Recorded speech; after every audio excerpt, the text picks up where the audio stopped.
So we are talking about the GLFW. So the time was not was not much, that's why I was cut off. So the GLFW pool events function we wrote here.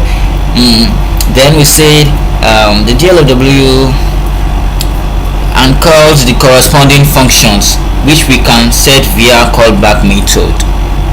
So if we run this program right now, try to be running every program every time, so you can the program every time, so you can get the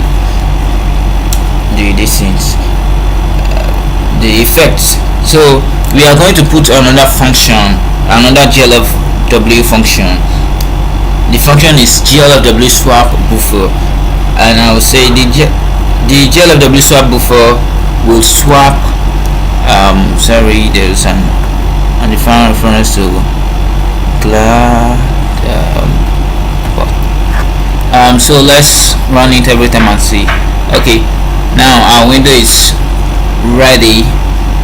It's now pretty much ready, though let me say it's ready, but we can when we press our keyboard it can't work, and it can't affect it. Our mouse can only affect, can move because of the pool GLFW pool events that we use the function. So we can cancel our window and open it, minimize it, and that's all, blah blah blah, stuff like that. So don't forget to add the glad library to your project. So if it's saying and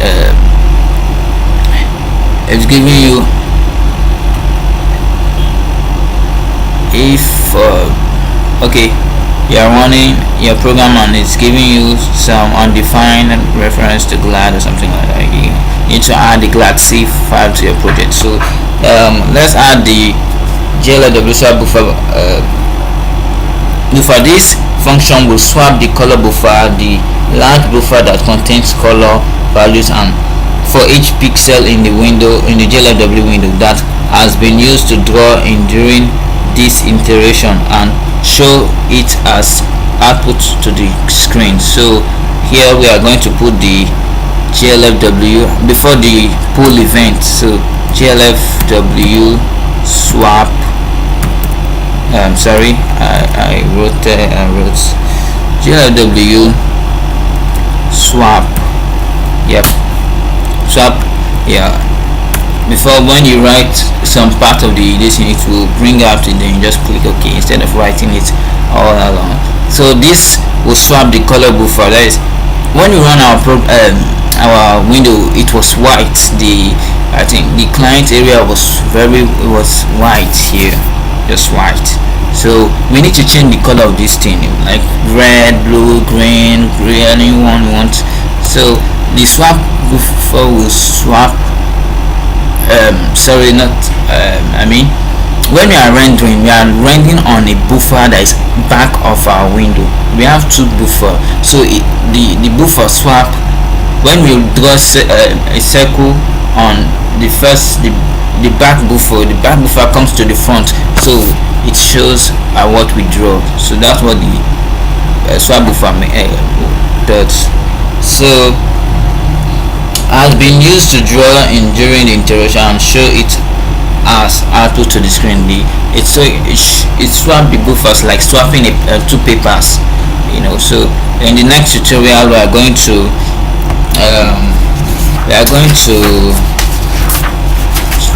give our window a color. At this time, the window will have a default color, which is a white color.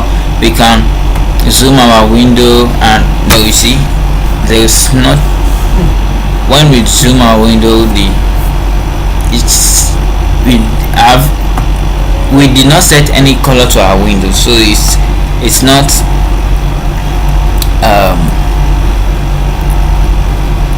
working to the color, it's not coloring the window. So here I just want to make the window very wide and very let's give it 60, sorry, 80.